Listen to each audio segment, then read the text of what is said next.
जी हां दोस्तों, क्या चौतरफा घेरी और नायडू के दबाव में आई मोदी सरकार ने अब नायडू का ही विकल्प ढूंढना शुरू कर दिया और नायडू के 16 सांसदों के जवाब में मोदी शाह स्टालिन के 22 सांसदों पर मोदी और शाह ने नजर गड़ा ली थी। मगर दोस्तों, इस बीच में भनक लगते ही नायडू ने मोदी शाह के साथ कौन सा खेल कर दिया। स्वागत है आप सभी का। आप देख रहे हैं द राजनीति का विशेष सेगमेंट खबर और विश्लेषण। मैं हूं जबार खान। दोस्तों, बीते कुछ हफ्तों से सरकार जिस तरीके से घिरी है, जिस तरह 20 जुलाई को छात्रों पर बर्बरता ने शाह की कुर्सी हिला रखी है, जिस तरह से विपक्ष सरकार पर शिकंजा कसे हुए है, उसमें मोदी शाह ने एक ऐसी नई चाल चलने की कोशिश की जिससे नायडू के कान खड़े हो गए और यहां बिंदु मोदी शाह के लिए नाजुक स्थिति ले आया। दोस्तों, जब मैं इस शो को करने के लिए आ रहा था तो मेरे एक सहयोगी ने मुझसे पूछा कि क्या नायडू के दबाव में प्रधानमंत्री मोदी अमित शाह का मंत्रालय बदलेंगे, क्योंकि दोस्तों खबर है कि एक तरफ अमित शाह के इस्तीफे पर मोदी कैबिनेट में चर्चा हुई, तो वहीं दूसरी तरफ डीएमके को मंत्री पद ऑफर होते ही चंद्रबाबू नायडू ने बीजेपी को तगड़ा झटका दिया। दोस्तों, अब आपको विस्तार से बताते हैं, लेकिन उससे पहले कैसे मोदी कैबिनेट में भगदड़ सी मची है, खबर देखिए। लेटेस्ट खबर है कि मोदी कैबिनेट से इस्तीफा देंगे ये मंत्री। बीजेपी की नई टीम में एंट्री ने बढ़ा दिया सस्पेंस। मतलब अभी धर्मेंद्र प्रधान के इस्तीफे को एक महीना भी नहीं बीता, अब पीयूष गोयल के इस्तीफे की नौबत आ गई। पहले तो पीयूष गोयल को राष्ट्रीय कोषाध्यक्ष बनाया गया और अब एक पद और एक व्यक्ति के नाम पर पीयूष गोयल की भी छुट्टी करने की तैयारी पूरी कर ली गई। दावा तो किया जा रहा था कि मोदी मंत्रिमंडल से कई मंत्रियों की छुट्टी होगी। आपको बताएं कि एक तरफ तो टीएमसी के बागी मुस्लिम सांसदों ने एनडीए का साथ नहीं देने का ऐलान कर दिया, तो दूसरी तरफ प्रधानमंत्री मोदी ने खुद कमान संभाल ली है। पीएम मोदी की तरफ से बागी सांसदों के साथ मीटिंग हुई और इस मीटिंग में बड़े बड़े मंत्री पद ऑफर कर दिए गए। तो क्या इसी के चलते अब बागियों को मोदी कैबिनेट में सेटल करने के लिए मौजूदा मंत्रियों को कुर्बान किया जा रहा है? और यहां पर बात सिर्फ बागी सांसदों की नहीं है। खबर है कि मोदी कैबिनेट में जो रिशफल होगा उसमें डीएमके के स्टालिन की भी एंट्री होगी, उनके सांसदों को सेटल किया जाएगा। मतलब आप देख सकते हैं कि 2 दर्जन से ज्यादा मंत्रियों के विभाग बदलने वाली सरकार की ये पूरी मंशा। एमके स्टालिन के सांसदों को भी मोदी कैबिनेट में मंत्री पद मिलने की सुगबुगाहट, और यही वो बिंदु है जिस बिंदु पर चंद्रबाबू नायडू ने मोदी और शाह दोनों के लिए मुश्किलें खड़ी करने की रणनीति तैयार कर ली। फिलहाल इसी को लेकर अब पेच फंसा है, क्योंकि अगर स्टालिन के नेताओं को मंत्री बनाया जाएगा तो चंद्रबाबू नायडू इतनी आसानी से कॉम्प्रोमाइज तो करेंगे नहीं। नायडू को मोदी कैबिनेट में सिर्फ एक मंत्री पद दिया गया है और टीएमसी के बागी सांसदों ने 2 मंत्री पद की डिमांड रख दी। जाहिर है डीएमके के पास 22 सांसद हैं, ऐसे हालात में उनको भी 2 मंत्री पद दिए जा सकते हैं। फिलहाल इसी को लेकर चंद्रबाबू नायडू पलटी मारने के संकेत भी दे रहे हैं, क्योंकि अगर ऐसा हुआ तो फिर दक्षिण भारत में जो स्टालिन दूर रहती थी बीजेपी से, वो बीजेपी के नजदीक आएगी, तो फिर नायडू क्या करेंगे?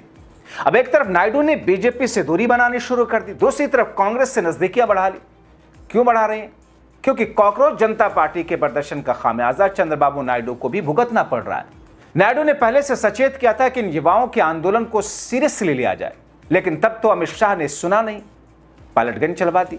और जब से धर्मेंद्र प्रधान का इस्तीफा हुआ उसके बाद से स्थितियां तो बदलती हुई नजर आ रही हैं। सिर्फ बीजेपी शासित राज्यों में नहीं बल्कि एनडीए शासित राज्यों में भी बवाल खड़ा हो गया। आंध्र प्रदेश की बात की जाए, वहां पर डीएससी यानी कि टीचर्स भर्ती गड़बड़ी को लेकर के सड़कों पर महाआंदोलन है, तो उधर आंध्र प्रदेश के शिक्षा मंत्री का इस्तीफा मांगा जा रहा। आंध्र प्रदेश के शिक्षा मंत्री चंद्रबाबू नायडू के बेटे नारा लोकेश हैं।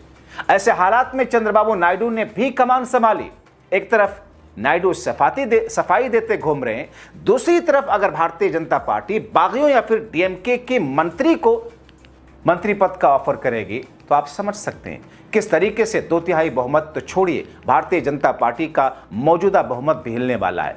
फिलहाल जिस तरीके से ऊपर से लेकर नीचे तक भगदड़ मची है, ऐसी स्थिति में अचानक जैसे देवेंद्र फडणवीस को दिल्ली मीटिंग के लिए बुला लिया गया, जाहिर है कुछ तो बड़ा होने वाला है।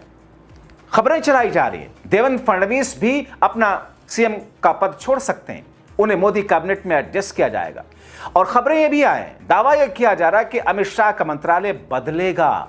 यकीन नहीं हो रहा मुझे भी अभी भी, मगर खबरें तो ऐसी ही हैं।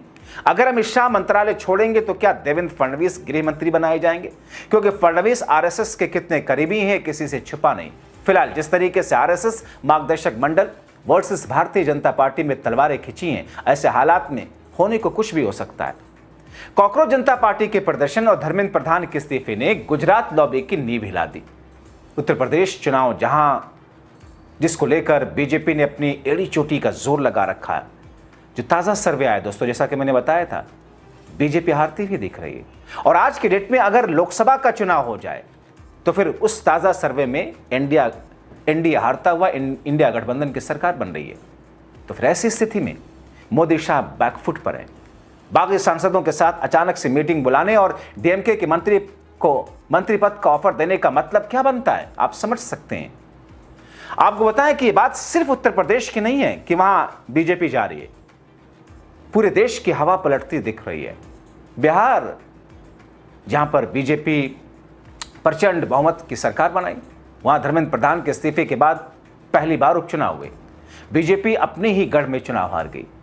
बंगाल, जहां पर ममता बनर्जी को खत्म करने के लिए गृह मंत्री शाह ने सब कुछ सारा जोर लगाया, टीएमसी ने बीजेपी को पछाड़ दिया। बार काउंसिल के नतीजे में 23 में से 15 सीटें टीएमसी जीती हैं। भारतीय जनता पार्टी मैस्तीन पर सिमट गई। जैसे हालात हैं उसके चलते भारतीय जनता पार्टी 2/3 का जुगाड़, जिस परिसीमन को लेकर 2/3 बहुमत का जुगाड़ करने की कोशिश कर रही थी, बीजेपी धराशायी।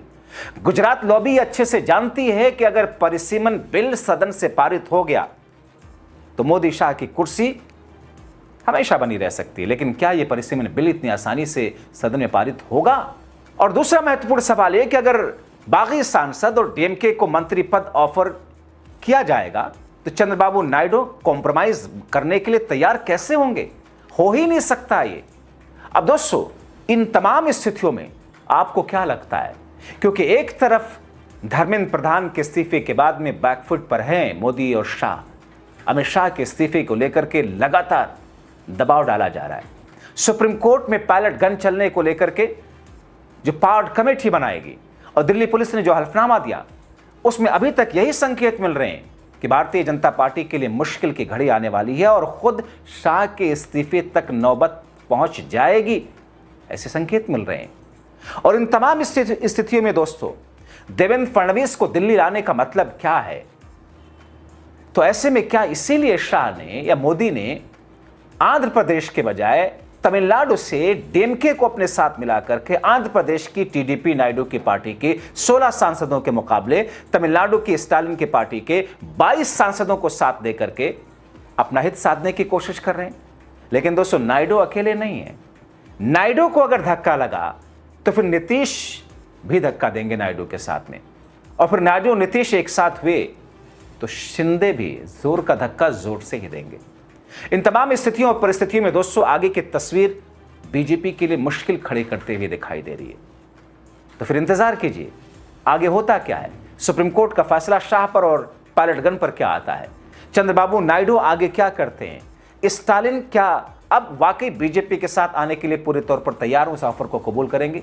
महत्वपूर्ण होगा देखना। आप क्या सोचते हैं? अपने राय कमेंट बॉक्स में जरूर लिखें।